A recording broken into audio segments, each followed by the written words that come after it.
Hi guys, and welcome to the newest bit in my life called In the Closet with MK. I don't know what gave me this idea. I was just like, I love to talk. I want a podcast, but like editing a podcast really isn't for me, and then it's like you have to have a video.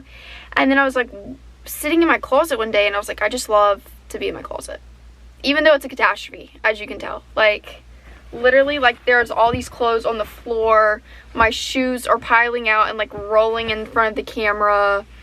But I thought it would be fun if I just talked to you in here once or twice a week. I don't really know yet. Okay, if you're seeing this, I've probably recorded 5 episodes because I'm going to make that a goal I have. So then I'm not behind. But welcome. Welcome to this new bit in my life. In the Closet with MK. So we're going to start out by me showing you one thing in my closet that I absolutely love, okay, because I shop all the time, so I'm sure I'll buy something new by next week. But right now it's these heels, and they're like a little too big, you know. Merritt made the joke when I showed these to him that I was going to fly away. He was like, you're going to flap right on out of them. But let's talk about some things that are important to me. First of all, this is important to me. It's my first episode. Glad you can be in my closet. I'm glad maybe we can come to an understanding of the reason I am the way I am. But first, my most exciting thing on this list of things to talk about is Avery Woods. I don't know where this girl has been. Let me rephrase that. She's been there. Where have I been? How have I not been introduced to the queen before, like 3 weeks ago? Okay, I found her podcast randomly started playing for me one day when I ran out of, like, Emma Chamberlain, all of my true crime stuff. I don't listen to Call Her Daddy anymore. And let me just say, because I know that's gonna be, people are gonna be like, oh, that's so controversial because of the Kamala Harris. I stopped listening to Alex Cooper's podcast a little bit before then. I don't know, it's just not my thing anymore. I can't explain it. Like, Alex Cooper is an extremely intelligent woman, like, but she's just not, like, her personality just, like, isn't my thing anymore. Like, she's very outgoing, like, she's incredibly talented, but it's like, I like to admire her from Instagram and not from her podcast, so I just, like, don't watch her anymore. Avery Woods' podcast, and then I'm like, okay, like, I've got to go watch her TikToks now, and she's talking about all of this. So, like, I go on TikTok, and, like, if I really like someone on TikTok, I will not follow them because I want them to constantly come up in my feed. And I feel like when you follow someone, it just goes to, like, your friends or following, and then I don't get to see every single video they post. So I don't follow her, but I love her. And I love, like, how she's, like, real about everything. She's like, this is me. Like, take it or leave it. That's it. Let me turn my autofocus on because maybe that'll help a little bit. But I love her so much, and she's so pretty to me. I don't think she needed her nose job, but, like, if it makes her happy, like, I'm glad she did it. Like, why, her nose job is not affecting me, so I would never be a hater on that. And I liked how she talked through after she got her nose job about, like, her boob job and her lift and, like, the fact that she, like, how she picked her surgeons. I feel like that's so, like, we need to stop shaming women for having surgery done, and we need to be, like, educating everyone who has a cosmetic surgery done, because at the end of the day, you're having a cosmetic surgery because you're insecure about something. And if you're insecure about something, I would never want you to go to, like, a surgeon that's gonna botch you. So I think Avery did, like, some, like, I think Avery was very admirable in the way that she sought to educate instead of just being like, yeah, a surgeon did it, and kind of giving people, like, this false idea that, like, every surgeon's a good surgeon, and not that you should go to a specialty for it, like a doctor that specializes in nose jobs. Like, I think that was so, love her. Next, I have been observing, so let me set the stage. My dad sends me money, or gives me money, for Christmas gifts for my mom, and he did it this year on, let me rephrase that. I asked him on December 19th if that's what he wanted me to do, was to get her gifts. And he said yes. Got the money on December 20th. Started shopping December 20th and 21st. And it was pretty intense, okay? I just feel like people in the stores like, I understand it's a busy time of the year for everyone, and it's not even like they're being, I mean, they're not very nice to the retail workers, okay? One, like, I get it, you're stressed, but like, a retail worker is literally doing their job. They're doing that job so they can afford Christmas for their families, like, and I work retail on the weekends, so like, I fully get it, but like, be nice to the retail workers, one. But it's just like, nobody's paying attention to the fact that they're not the only one in the store.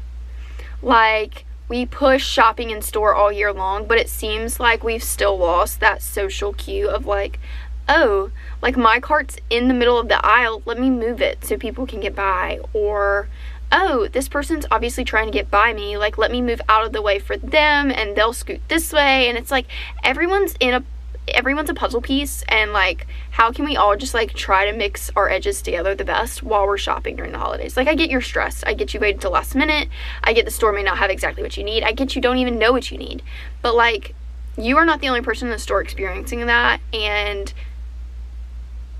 you need to be nice to not only the retail workers, but to people in the store with you, okay?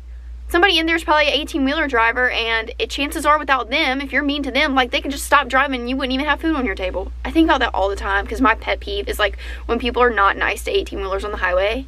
Like, if you are over and over again like not letting them on, or you're cutting them off, or you're riding on their back end, like, you're gonna be downgraded like on my friend list. Like, I've always been that way. My dad has 18-wheelers. He's driven them. He's had to pull and like haul stuff for people, and like, I just know, like, my mom has always made it a point of, like, this used to frustrate your dad. Like, we do not do that to 18-wheelers because it makes their job harder.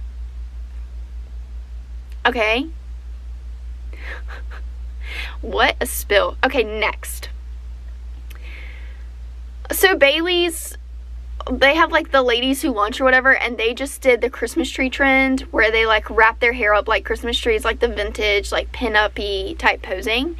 And today I'm like, what if I do that when I get off of work and have like a photo shoot before I go home for Christmas?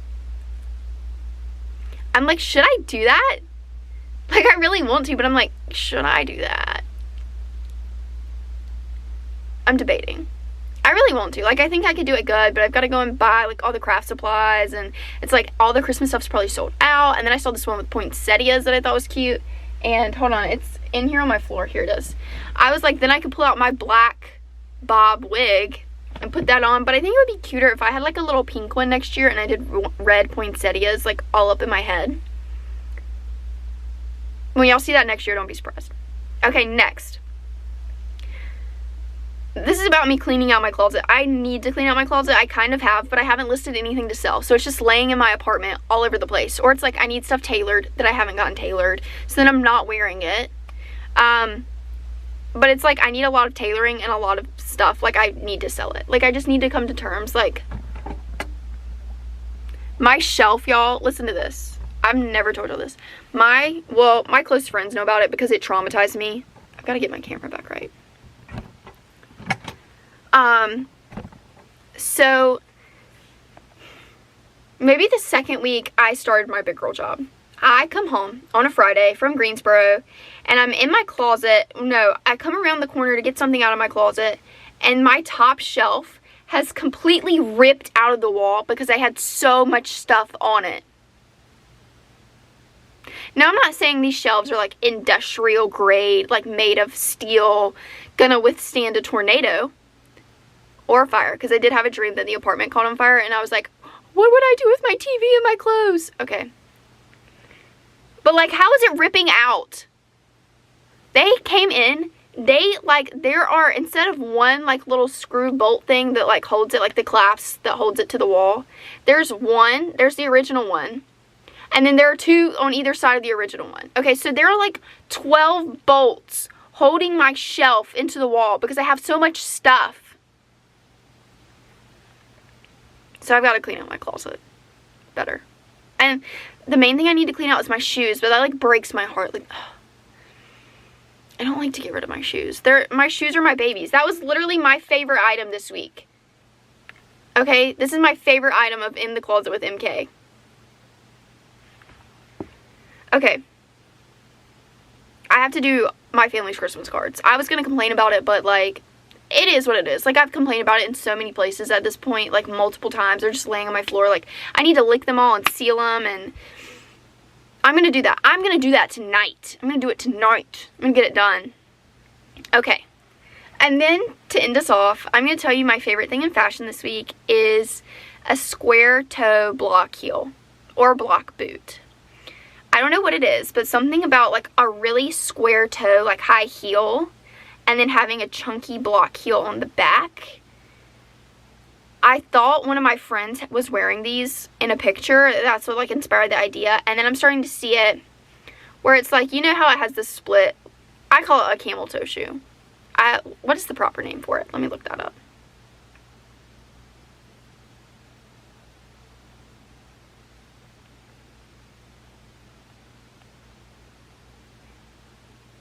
I mean, I can't find it. Where is it? Okay. I mean, I think people are literally just calling these, like, camel toe shoes, like, where they're split like this. Emma Chamberlain just did a whole thing about, like, how that started as, I don't want to get it wrong. It was either a Japanese or a Chinese fashion. I don't even want to call it a trend. Like, it's been like that forever. Anyways, it's something their culture has, one of those two groups of culture has been doing. And it's, like, really good for your body, apparently. And so I had, like, kind of seen these, but not as strong as, like, the camel toe split. Like, kind of a little less. And they're more square at the end of the shoe, like at the toe. And they're narrow. They're not, like, bulky like cowboy boots. But I just think this is, like, the next wave for boots and heels. I can't explain why, but I love it. Alright guys, well, thanks for joining me for my first ever production of In the Closet with MK. I hope you have a wonderful week. I hope you will tune in to my next episode. I'm not sure when this will come out. I'm not sure when the next one will come out. I think in the new year, so in 2025, hopefully you'll get to watch this. Yeah. Have a good day. I have to go to work and clean out my closet. Mwah! Bye, guys.